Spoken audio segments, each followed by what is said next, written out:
So yan, sa wakas mga ka-e-bike. So yan, dumating na yung aking order na hall sensor para dito sa aking motor. Dito sa nasirang hall sensor. So ito na siya mga ka-e-bike. Tinanggal ko na yung pinaka hall sensor niya. Okay. So gusto ko sana papalitan yung pinaka hall sensor nito, yung 3 piraso. So mayroon siya dito mga ka-e-bike, ito. So itong motor na to is 3,000 watts to mga ka-e-bike, ah. So ito yung hall sensor niya na ang tatak nito is Y3141 siya mga ka-e-bike. So pareho lang siya dito mga ka-e-bike. So ngayon mga ka-e-bike, medyo matatagalan ako dito pagka once na ito yung ikakabit ko dito sa dating stock niya sa board. So ang gagawin ko na lang, ito parehong pareho lang to mga ka-e-bike. Ayan siya, pareho lang yan. Okay. So ang gagawin ko dito mga ka-e-bike, ito na lang yung ikakabit ko dito. So tatanggalin kong ito yung stock niya, tapos itong bago ko, so ito naman yung ikakabit ko. Okay. So kailangan lang natin dito ng ito, may tiban, tapos ito yung pandikit na parang silicone siya. Ito siya, yung kulay puti. Yan. Tapos kailangan lang natin ng panghinang tester. Okay. So ngayon mga ka-e-bike, ikakabit ko na siya. So yan na siya mga ka-e-bike, oh. So ang bilis niyang tanggalin. Tapos ang gagawin natin, pagka once na natanggal na natin yung positive, so itap na natin para hindi tayo malito mga ka-e-bike. Okay. So hinangin na natin siya. So yan na mga ka-e-bike, nahinang ko na yung positive niya. Tapos isusunod ko naman yung negative. So tatanggalin ko naman yung negative dito. Yan. Tapos ikabit din natin yung negative.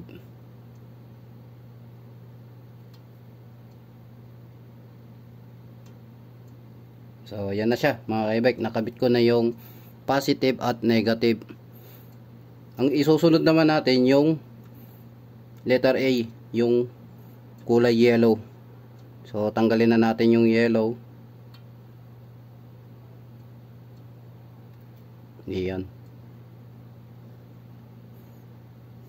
So yan na, naikabit na natin yung tatlo. May natitira na lang dito na dalawa. So kulay blue tapos kulay green. So tanggalin na natin siya. So kailangan mga ka-e-bike, hindi baliktad yung pagkakabit natin. So itong board na to mga ka-e-bike, ang gagawin ko dito, so i-repair ko pa to. Lalagyan ko siya ng hall sensor. So ito siya, kakabitan ko pa ng hall sensor yan. Okay. So ikakabit na natin yung kulay blue.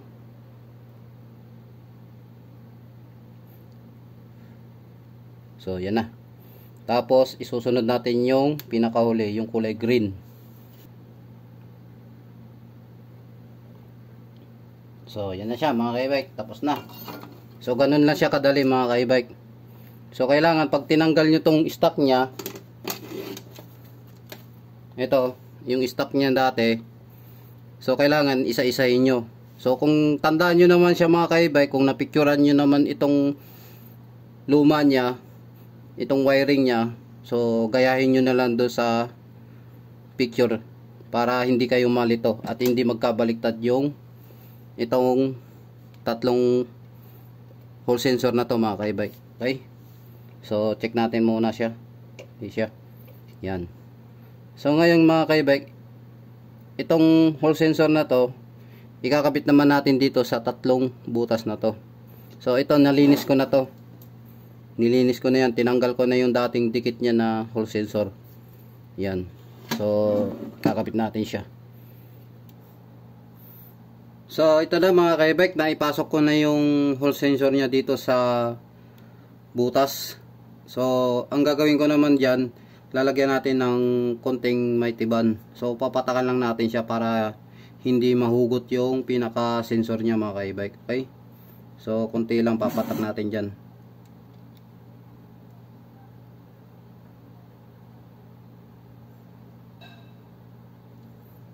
Tapos ilagay natin to dito sa pinaka loob niya. So yan. Tapos saka natin siya didikitan ng itong silicone. So yan na mga ka-e-bike, tapos na yung ginawa ko na hole sensor. So nilagyan ko na rin siya ng pandikit na silicone dito. So inilagay ko muna tong pinaka balot nito dito sa baba niya, tapos nilagyan ko siya ng silicone. So ito yung nilagay ko na silicone mga ka-e-bike. Yan. Silicone sealant po. Yan siya. So dinikit ko na, tapos inahantay ko na lang matuyo to, tapos ikakabit ko na to sa pinaka kahan niya. Okay? So kailangan matuyo to mga ka-e-bike. So yan mga ka-e-bike, i-tester muna natin siya para malaman natin kung okay na yung pinaka hole sensor nitong hub na to. So ito yung socket ng hole sensor. So ang gagawin natin dito mga ka-e-bike, para makita natin kung may ano siya dito, may reading siya dito mga ka-e-bike. Itong positive na to ilalagay natin dito sa negative ng ating hole sensor. So dito natin siya ilalagay. Yan. Tapos ito naman yung negative mga ka-e-bike. Ito yung i-connect natin dito sa kulay yellow, blue, tapos green. So tingnan natin dito sa tester natin kung may reading siya or wala. So yan, tap na natin dito sa kulay blue. Yon. So kung mapapansin nyo mga ka-e-bike, 2.0 siya, 37. Okay. Tapos dito naman sa kulay green, yan, 2.087. Tapos sa dilaw naman tayo, sa kulay yellow, yan, 2.092. So yan na siya mga ka-e-bike. So for good na to mga ka-e-bike. Okay. So yan na mga ka-e-bike, tuyo na yung silicone na inilagay ko dito sa pinaka board ng hole sensor natin para kumapit itong board na to. Okay. So check din natin to mga ka-e-bike yung sa side niya kung wala siyang kalawang.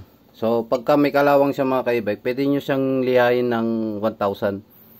Tapos lagyan nyo na lang siya ng konting langis.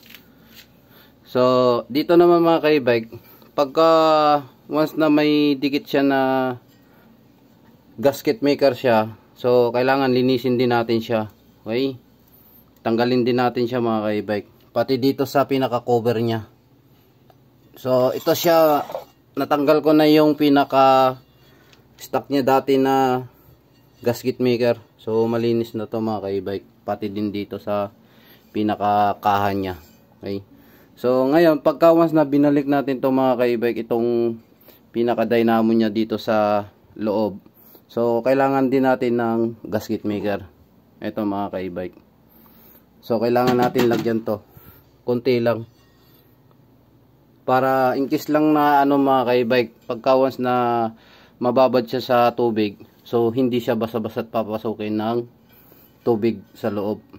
So yan ang purpose niya mga ka-e-bike. Tapos itong oil na to, so lagyan lang natin ng konti, papatakan lang natin dito ng konti yan mga ka-e-bike, para pagkawas na umikot yung pinaka motor natin dito sa loob, so smooth na smooth siya. Okay. So yan na mga ka-e-bike. So ngayon ibabalik ko na tong pinaka dynamo niya dito sa loob para masubukan na natin siya. So iikot muna natin kung maganda ba yung pinaka ikot nitong dynamo na to dito sa pinaka bahay niya mga ka-e-bike. Yun. So bibiglain talaga yan mga ka-e-bike. So yan na siya mga ka-e-bike, pumasok na yung pinaka motor natin dito sa pinaka bahay niya. Okay. So ito na siya mga ka-e-bike. Nalagyan ko na siya ng gasket maker, itong pabilog na to. So ilalagay na natin yan dito sa ano niya, kaha niya. Yan. So ito na siya mga ka-e-bike, nakapantay na siya. Ayan, pagka once na nakapantay na yan mga ka-e-bike, ilagay nyo na yung alin. Tapos pagkatapos natin dito mga ka-e-bike sa baba, dito naman natin sa taas. Tapos dito, dito. So wag nyo muna siyang hihigpitan para hindi siya tabingi yung pagka lapat niya. Kailangan sabay-sabay nyo siyang hihigpitan mga ka-e-bike. Yan. So hihigpitan ko muna to lahat mga ka-e-bike. So yan na mga ka-e-bike, tapos na. So nalock ko na lahat yan. Nalagay ko na lahat ng mga allen niya. Yan. So lahat na yan, nahigpitan ko na yan. So ngayon mga ka-e-bike, try natin tong paikutin kung may pre-wheel ba siya bago natin to ilagay sa e-bike. Subukan natin to din sa e-bike na may controller. Okay. So ikutin lang natin to kung may pre-wheel siya. So yun oh. Smooth na smooth. Yan. So ngayon mga ka-e-bike, try naman natin to sa mismong e-bike na. So kailangan natin tong makita kung okay na tong hub na to. Pag once na ikinabit na natin dun sa mismong e-bike na may controller. So yan. Okay, susubukan na natin to mga ka-e-bike, yung ginawa kong motor hub na to. So try na natin dito sa aking e-bike. So ito na siya mga ka-e-bike. Tapos ang ginawa ko, tinap ko na rin yan yung pinaka phase wire nya. Tapos ito yung sa hall sensor nya. So nakakabit na yan. Bottle 150 to mga ka-e-bike. So try natin kung iikot to o hindi. Okay, try mo. Konti lang. Okay. Okay, iyan mo pa siya. So yan na siya mga ka-e-bike, gumagana na siya. Okay na yung pagpalit ko ng hall sensor nya. Yan. Okay na. So yan. Okay na siya mga ka-e-bike. So ito siya. Wala kasi akong swing arm na mapaglagyan nito, kaya hinawakan ko lang siya para masubukan ko kung gagana siya o hindi. So itong pinaka phase wire nya, itong wire na to, papalitan ko rin to ng bago mga ka-e-bike dahil medyo maiksi na siya. Ayan. So nakakabit na yan dito. So yan, okay na siya mga ka-e-bike. So yan lang po, maraming salamat.